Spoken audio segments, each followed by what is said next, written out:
Bom dia, Ademir. Bom dia a todos. Alegria aceitar esse convite, falar sobre o direito digital. Eu acompanhava o Dr. Fabiano falando tão bem como a tecnologia pode, de fato, desburocratizar, acelerar, trazer ferramentas de controle, ferramentas de facilitação da vida humana. Isso é muito bonito. Mas eu tenho o tempo é curto, né? O tempo me deram meia hora para falar sobre direito digital e cybercrimes. Eu precisaria de 1 hora e meia para falar de direito digital, um pouquinho, porque a gente sabe o tamanho do tema, e mais 1 hora e meia para falar sobre cybercrimes. Então eu pensei, como eu vou trazer uma apresentação para vocês de maneira a ser sucinto e pensarmos no tema como um todo. Então, já agradecendo o convite para participar do Enastic 2020, é uma honra para mim estar aqui e dizer que eu sou advogado, não sou promotor, mas eu vou tentar abordar as questões do mundo digital como a evolução legislativa, porque se a gente acompanhar como as leis foram se alterando para se enquadrar e tentar acompanhar de alguma forma o avanço da tecnologia, nós entenderemos como está o mundo digital hoje para os advogados, para os promotores, para as vítimas, qual seria de fato o mundo que encontramos hoje. E para falar sobre direito digital, nós primeiro precisamos fazer um resumão da situação que a gente se encontra. Porque quando a tecnologia é usada a favor do homem, a favor do ser humano, ela é maravilhosa. Doutor Fabiano trazia vários exemplos de implementação da tecnologia no Ministério Público que trazem agilidade no serviço, etc. Isso é excelente, é maravilhoso. Mas tem um preço muito caro que nós pagamos na utilização diária da tecnologia. Nós acompanhamos o crescimento do mundo digital. Então, tudo o que nós podemos informatizar, digitalizar, enviar para a internet, nós estamos fazendo. Percebe-se agora que com a pandemia o mundo evoluiu em poucos meses e o que evoluiria em anos, falando em tecnologia. Porque as empresas, muitas agora, nem trarão seus funcionários de volta para dentro, trabalharão com esse home office quase obrigatoriamente, ou com metade da equipe em home office, etc.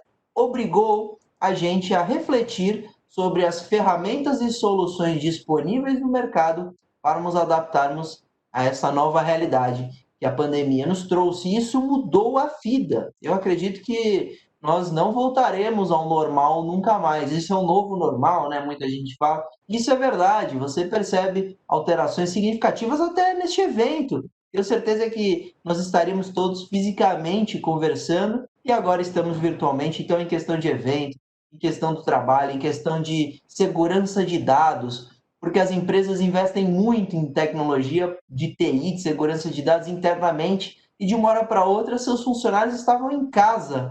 Vale dizer, uma ponta de vulnerabilidade que pode ter invasão, pode ter coleta de dados, pode de fato ter um prejuízo gigantesco àquela empresa que percebeu que não adianta só investir na segurança da sua empresa. Então, o mundo conectado, o mundo de extrema digitalização, traz essas questões como a internet das coisas.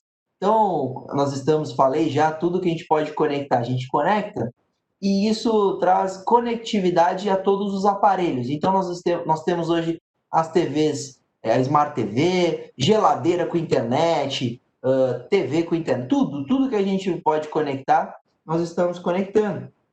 E isso traz uma consequência gravíssima, que é um controle muito grande das empresas em relação às nossas vidas. Eu gosto de usar o exemplo a Alexia.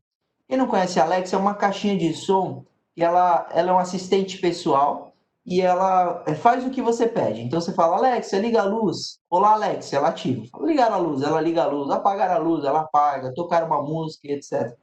E as pessoas adoram ter uma Alexa em casa. Nos Estados Unidos, mais de 50% das casas já tem um assistente pessoal, seja Siri, seja Alexa, seja o assistente pessoal do Google. E para ter esse tipo de serviço e essa facilidade de ter por voz essas iniciativas, começou-se a pagar um preço muito caro em relação à privacidade. Porque quando foram ver e analisar a Alexia há alguns anos, percebeu que para ela ativar quando você fala "Oi, Alexia", ela tem que ouvir absolutamente tudo. E aí a dúvida era o que era feito com essa informação que era dita, falada ao lado desse aparelho. E a empresa sofreu um escândalo gigantesco porque era armazenado e enviado para os servidores da Alexia. Vale dizer que tudo que você falava perto dessa caixinha de som, a Amazon estava ouvindo. Então você tem uma Alexa na sua sala, no seu quarto, e estava sendo monitorado. E esse monitoramento é muito preocupante, porque nós sabemos que os algoritmos estão mapeando absolutamente tudo que nós fazemos. Só que isso antigamente dependia de uma ação, você tinha que fazer uma busca, um compartilhamento, uma curtida num conteúdo. Hoje basta você falar. E esses dados eram usados muitas vezes para marketing digital. Então você procurava um país, uma cidade, e a partir de então todos os anúncios entregavam aquilo ou algo parecido. Então, um hotel na cidade que você pesquisou, passagens aéreas, e até então estava tudo bem. Era aceitável usarem esses dados para nos entregar propaganda direcionada, porque é muito mais eficiente, muito mais barato. Só que quando usam nossos dados para nos vitimar, e aí começa o problema, porque fazer fake news sob medida, engenharia social, que são esses golpes na internet. Então imagina se o golpista sabe exatamente o seu perfil de uso. Perdão, tá muito frio? Sabe exatamente, mesmo em São Paulo tá muito frio. Sabe exatamente o seu perfil de uso, fica muito mais fácil lhe aplicar um golpe.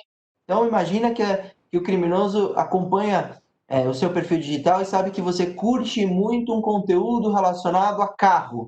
Se ele criar uma promoção de um carro, um lançamento de um carro, e tudo isso for um golpe, é muito mais fácil ele fazer você clicar nesse link e ele de alguma forma te aplicar um golpe. Então você percebe que nós pagamos um preço muito caro com relação a esse controle das plataformas e das redes sociais e dos portais de busca em relação às nossas vidas. E essas facilitações, às vezes, têm um preço muito caro, isso que é a nossa privacidade. Mas eu já vou falar mais para frente fake news, o tempo é curto, então vamos para a evolução legislativa. A melhor forma de falar de direito digital e cybercrimes para a gente entender de fato o que mudou, o que está acontecendo, o que aconteceu nos últimos anos nesse mundo. Porque falar de direito digital é falar de maneira ampla. Nós sabemos que direito digital ela terá impacto em quase todas as áreas do direito, no direito trabalhista, no direito penal, no direito civil. Quantas vezes em ações de divórcio, aqueles que estão se separando colocam print screen do Instagram, falando, olha, tal pessoa viajou, tal pessoa tem condições de pagar ali é, a, a,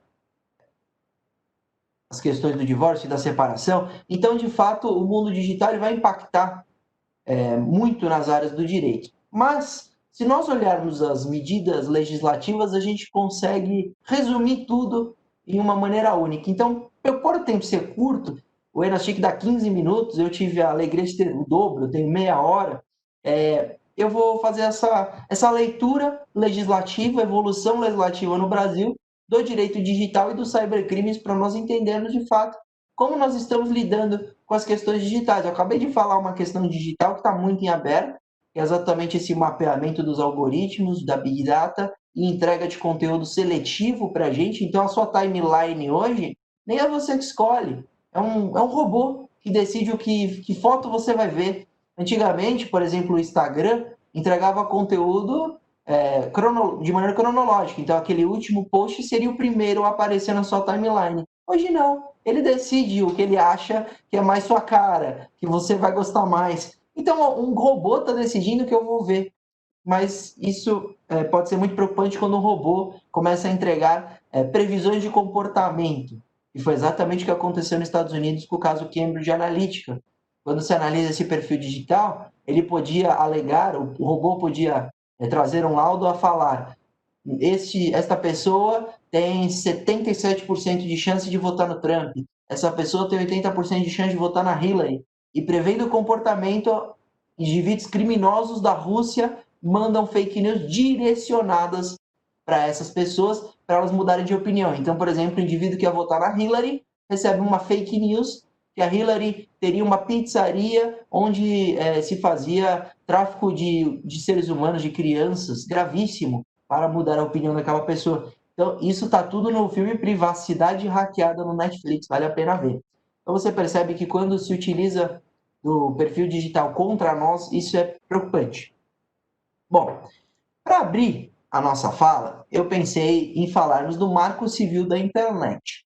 Foi uma das leis que foi mais significativa com relação ao mundo digital, é a 12.965 de 2014, então é uma lei que já tem 6 anos vigorando em nosso país, e eu trouxe algumas questões que ela mudou na vida de todo mundo, inclusive daquele promotor, daquele advogado, daquele juiz, daquela vítima, do delegado. O Marco Civil alterou muito o nosso trabalho. E por que ele mudou tanto o nosso trabalho? Porque ele trouxe alguns artigos que eu vou fazer uma análise aqui, uma análise crítica, inclusive, para ver o que ele alterou no dia a dia e na investigação de crimes cometidos pela internet e de situações que acontecem no mundo do direito digital. Primeira coisa, o Marco Civil trouxe 2 artigos que falam sobre a responsabilidade de plataformas. É o artigo 19 e o artigo 21. E esses artigos do Marco Civil da Internet definiram qual seria a responsabilidade de portais, então o Instagram, o Facebook, o YouTube, que não interferem no conteúdo. São redes sociais que terceiro pode publicar e eles não vão interferir nisso. Então, qualquer um pode ir lá no Facebook e fazer um post. Qualquer um pode subir um vídeo no YouTube e ele publica o que quer.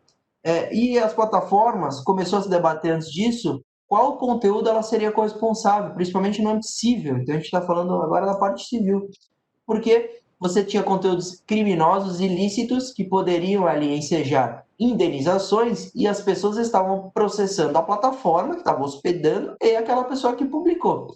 E o legislador falou, não, vamos definir isso. E ele trouxe 2 artigos, o 19 e o 21. Qual é o problema desses artigos? O problema é que, na regra geral, o legislador colocou que a corresponsabilidade de qualquer conteúdo, essa é a regra geral, será só da plataforma após descumprir ordem judicial específica. Então, hoje, em regra, a plataforma só se torna corresponsável por qualquer conteúdo hospedado por ela, né, que alguém publicou, se ela receber uma ordem judicial para remover e não remover. A partir de então, ela é corresponsável. Tá, e qual é a exceção? A exceção é que, se houver nesse conteúdo nudez, pornografia e só isso, aí você teria, após a denúncia da vítima, então o usuário viu que tem um conteúdo de nudez dela ali, e ela vai denunciar na plataforma. A plataforma não remove, após a denúncia, ela é corresponsável. Às vezes eu falo isso em palestra e muita gente fala, nossa, que excelente, que bom que foi assim. Eu falo, não necessariamente. Eu vou trazer alguns exemplos. Eu vou trazer um exemplo para mostrar como isso pode ser muito preocupante com relação a eximir tanto a responsabilidade das plataformas. Vamos supor que hoje no YouTube alguém coloque aquela bobagem que é a boneca Momo, baleia azul, essas brincadeiras de induzimento ao suicídio, que na verdade são criminosas, absurdas, e que aquilo vai para o YouTube. O YouTube pode receber a denúncia na plataforma de quem quer que seja. Eu posso ir lá e falar, opa, isso aqui é um vídeo de induzimento ao suicídio, eu vou denunciar. E eu vou lá e denuncio. A plataforma, se não remover, não se torna corresponsável. Para remover esse conteúdo da internet nessas plataformas, nós teríamos que processá-la e por ordem judicial, aí sim, entrar com uma ação e com ordem judicial, ela se descumprir, se não remover, poderia aí sim ser corresponsável. Ah, e qual o prejuízo disso? O prejuízo é que nós sabemos que para você ter alguém que lhe procure e processe a plataforma, isso demanda tempo, demanda trabalho, demanda... A gente falava, o doutor Fabiano falava em desburocratizar, o Marco Civil, ele burocratizou. Ele deu quase uma carta branca para as plataformas não analisarem melhor as denúncias. Nós precisamos, de alguma forma, que as plataformas, as redes sociais, comecem sim a ver melhor as denúncias, a verificar essas denúncias. Hoje, se você denuncia e tem um perfil falso usando suas fotos, fake news, conteúdo ilícito, qualquer bobagem que tem nas redes sociais criminosa, se não for nudez ou pornografia, como o Marco Civil da Internet eximiu o portal de responsabilidade, dificilmente, pelo algoritmo ou pela denúncia do usuário, ela vai remover. Isso é complicado. Você percebe que o YouTube funciona muito bem em questão de direito autoral. Você coloca uma música lá que é de alguém, sem autorização, na hora o seu vídeo cai. É muito rápido. Então, por que o uso do algoritmo é seletivo? Entendeu? É porque para direitos autorais ele funciona tão bem, mas para induzimento ao suicídio não. Eu tive a infeliz satisfação, infelicidade de ter que uma vez comentar um caso de uma menina de 9 anos que assistiu um youtuber que fazia desafios na internet e inalou o desodorante. O desafio era inalar o desodorante e ele tinha que inalar o desodorante o máximo de tempo que conseguia. E a menina de 9 anos assistiu, inalou desodorante e morreu por causa desse vídeo. E se eu entrasse naquele vídeo à época e tivesse denunciado na plataforma, nada teria acontecido. Eu falo, tentem. Procurem alguém que tem um perfil falso seu e tenta remover com denúncia na plataforma. Não vai funcionar. Então, o 19 e o 21, em relação a essa corresponsabilidade, afastou muito que as empresas de fato se preocupassem com o conteúdo. Elas simplesmente hoje respondem. Você pode até notificá-la extrajudicialmente, hein? Não é ordem judicial, ela vai responder. O artigo 19 e 21 me protegem, eu não sou obrigado a remover. Ok, isso foi um problema muito sério, a gente precisa conversar. Nós tínhamos uma grande liderança no Congresso Nacional, que era o querido professor Luiz Flávio Gomes, vocês devem conhecer, o jurista LFG, e nós perdemos ele para um câncer. Ele tinha uma proposta legislativa que eu tive a honra de elaborar junto com ele, exatamente para alteração do Marco Civil da Internet, e nós precisamos retomar essa luta. Outra questão do Marco Civil da Internet, artigo 10, parágrafo 1º, ele mudou com relação à quebra de sigilo de IP. Então vamos pegar um caso concreto, tá? Nós temos alguém que está sendo vítima de difamação no Facebook. Então o indivíduo vai lá e difama aquela pessoa, ela te procura, ela procura o Ministério Público e fala, poxa, eu gostaria de saber quem é. Eu quero investigar, eu quero instaurar um inquérito policial, quero lavrar um boletim de ocorrência.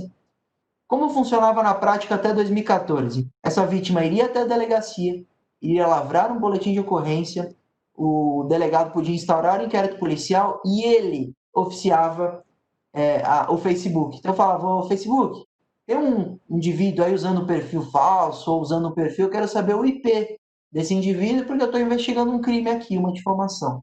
Me manda o número de IP. Oficiava o delegado, plataforma. O Facebook respondia, informava o número de IP.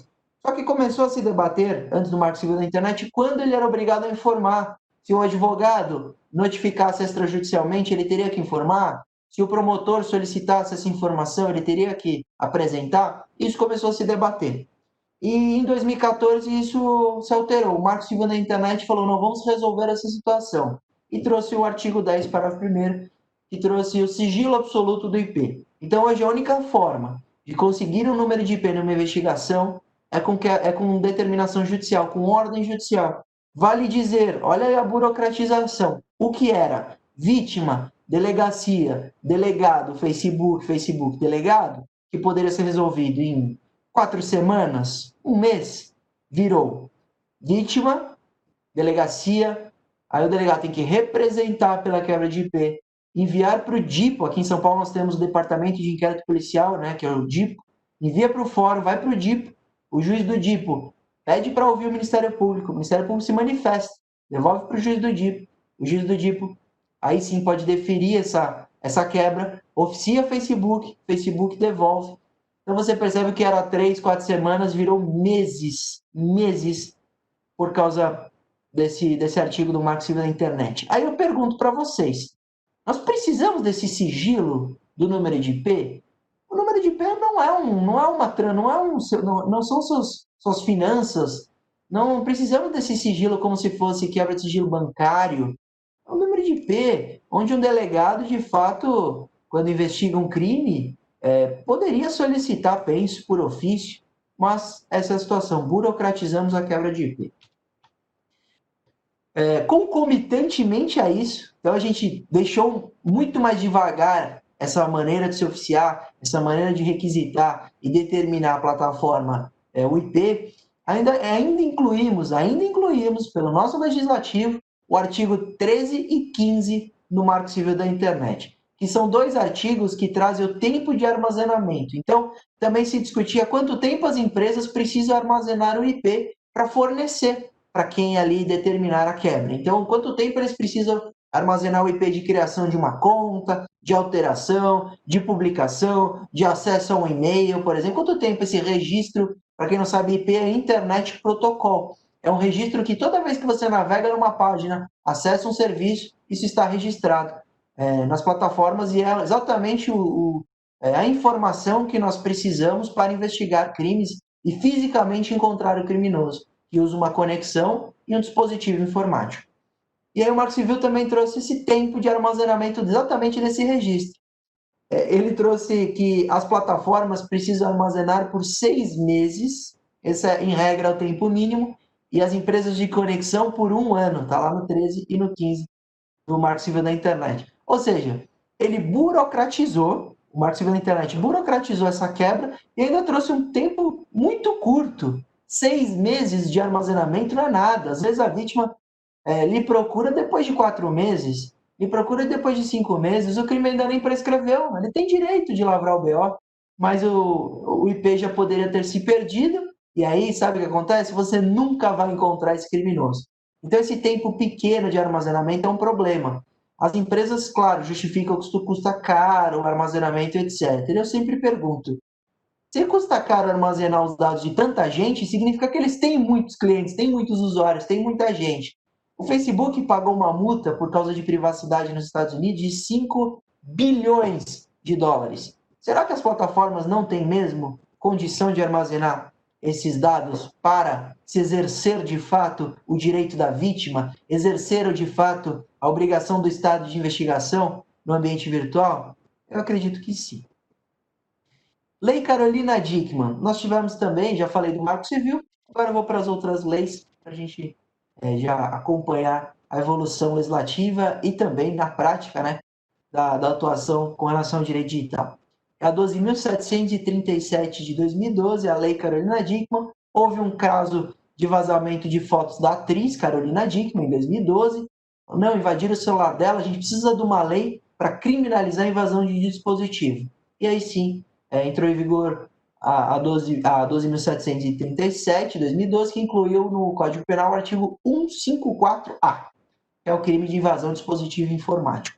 É um crime importante, o legislador foi bem específico, isso às vezes atrapalha para se enquadrar condutas, então ele colocou que precisa de quebra de barreiras, então você precisaria de quebrar, o indivíduo que quebrasse uma senha, ou que tivesse um antivírus, às vezes ele foi tão específico que muitas vezes basta não ter um antivírus na máquina, que se alega a defesa do invasor que não teve quebra de barreira e sistema de segurança e não se aplicaria ao 154A. Então é um artigo bastante polêmico, mas está lá no nosso Código Penal. A pena é bastante leve, 3 meses a 1 ano para quem invade computador, celular. Eu não sei se ela, de fato, trouxe o que se esperava de resposta do Estado com relação às atitudes desses criminosos que invadem celular, mas, pela primeira vez, trouxemos ali uma criminalização de invasão de dispositivo no Brasil, desde a lei Carolina Dickmann, desde 2012. Vamos para uma lei um pouquinho mais nova, a lei de importunação sexual. Você está vendo que eu estou sendo o mais sucinto possível para a gente enquadrar no nosso tempo. Lei de importunação sexual, 13.718 de 2018, ela incluiu no Código Penal o artigo 218-C. Esse artigo precisa ser de fato aplaudido. Esse artigo é muito bom para a gente, porque a lei de importunação sexual veio em 2018, em setembro de 2018 ela entrou em vigor, porque um indivíduo maluco ejaculou no ônibus aqui, uma moça aqui em São Paulo, foi preso em flagrante e foi solto no mesmo dia, porque ele não tinha cometido estupro, ele tinha cometido uma contravenção penal, ele assinou o TC e foi embora. E aí todo mundo percebeu uma lacuna gigantesca no nosso Código Penal, porque falou, poxa, ele comete esse crime, é preso em flagrante e vai para o mesmo dia para a rua. Ele cometeu um crime gravíssimo, ele cometeu um ato gravíssimo, mas não tinha um enquadramento no Código Penal dessa conduta específica de importunação sexual. Então, aqueles encoxadores do metrô, esse que ejaculou na moça, não teve de fato a punição que se espera desses indivíduos. E aí, a lei de importunação sexual criminalizou a importunação sexual, mas também incluiu o 218C, que fala de vazamento de foto de nudez de terceiro. Então, aquele hoje que pega uma foto e vaza, que seja de pornografia, nudez, etc., ele está sujeito a uma pena de 1 a 5 anos. E por que essa lei foi importante? Olha como essa lei foi importante. Até então, antes da lei de importunação sexual, o indivíduo que tinha uma foto de nudez de alguém e punha na internet, punha no trabalho daquela pessoa, divulgava isso, esse cometia difamação, difamação e injúria. Difamação a pena é 3 meses a 1 ano, injúria 1 a 6 meses. Então o indivíduo vazava a foto de alguém, o criminoso, acabava com a vida da vítima, porque isso cai na internet, é difícil tirar, é difícil remover, e a punição era 3 meses a 1 ano. Pelo menos a lei de importunação sexual trouxe a previsão expressa do vazamento com uma pena de 1 a 5 anos. Então foi uma lei bastante importante. Inclusive tem um parágrafo primeiro que enquadrou o pornô de vingança. Então a gente tem aqueles casos onde o ex-marido, a ex-mulher, ex-namorado filmou tendo relação sexual quando estavam em comunhão, e quando se separa, algum dos dois vaza por vingança, humilhação, etc., e já teve uma relação íntima de afeto com a vítima, tem um aumento de 1 a 2 terços na pena, pelo parágrafo primeiro aí. Então, pornô de vingança, super interessante e bastante importante essa lei.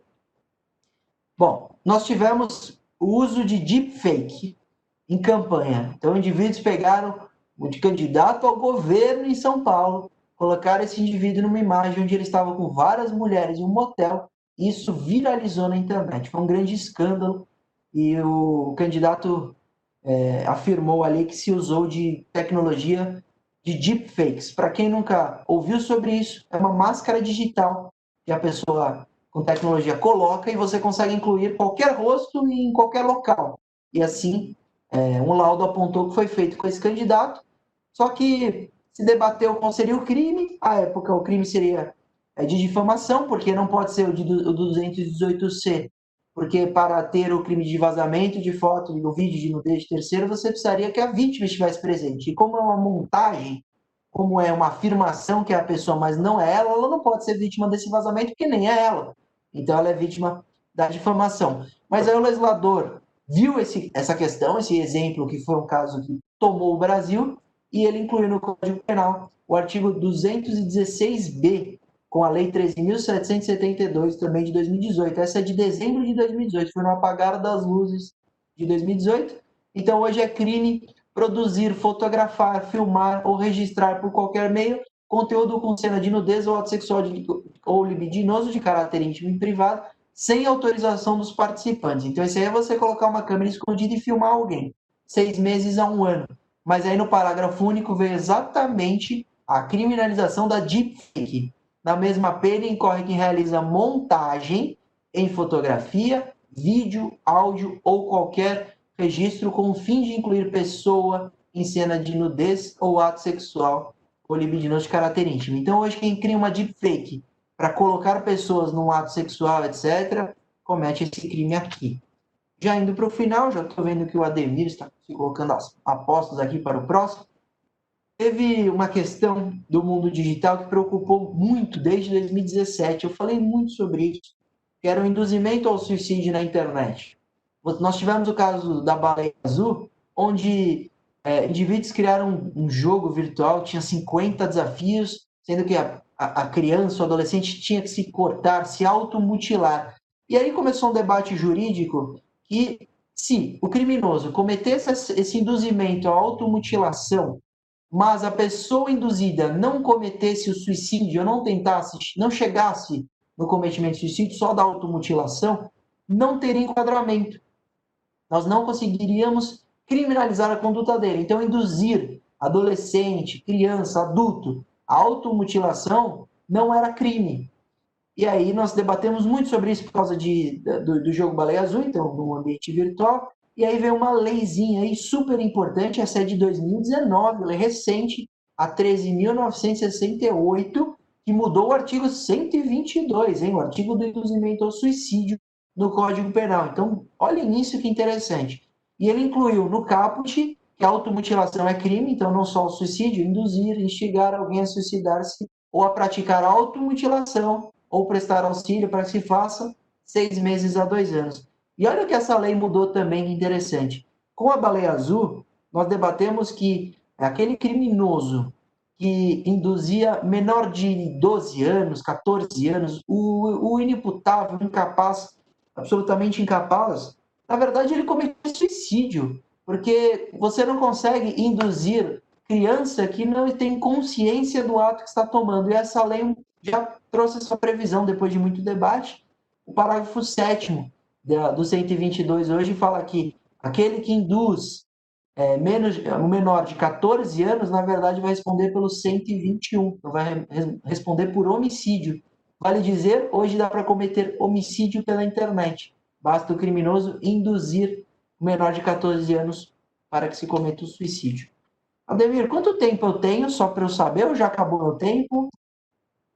1 minuto. 1 minuto? Então, eu vou encerrar com... Eu ia falar um pouquinho do projeto 2630 de lei, que é o projeto contra as fake news, mas vamos ficar para a próxima. Nós temos o estupro virtual, que eu fiquei devendo também, mas o tempo não nos permite. Então, eu vou encerrar com uma questão só de educação digital. Eu queria parabenizar o Enastic e todo mundo que promove debates no mundo do direito digital, dos cybercrimes, porque exatamente dá oportunidade para falarmos sobre educação digital, porque nada mais é do que estamos fazendo, exatamente aplicar a educação digital na prática. E educação digital não é só para adolescente, para criança, é exatamente para todo mundo. Eu, Ademir, sou um dos maiores defensores das varas especializadas, delegacias especializadas. Nós precisamos de profissionais com alta especialização nos cybercrimes no mundo digital, porque não adianta nada nós promovermos uma ação e cai na mão de um desembargador que tem sua idade, né, uma idade avançada, que não entende nada de tecnologia. Isso é ruim, isso é prejudicial para essas ações nesse mundo. Eu atuo com direito digital todo dia e tenho essas dificuldades. Então, as varas especializadas e a capacitação dos profissionais no poder público, como os delegados, como os promotores, como os juízes, eu tenho certeza que será muito importante para os dias que virão nesse mundo digital. Então, muito obrigado pelo convite ao Enastic, obrigado, Ademir, pela companhia, pela apresentação, e eu estou à disposição, mesmo tempo sendo muito curto. Eu achei que a melhor forma de falar desse mundo seria exatamente essa evolução legislativa que fiz. Eu espero ter sido agradável para todos nessa manhã de sexta-feira. Um grande abraço, fiquem com saúde e com Deus, e muito obrigado pelo convite.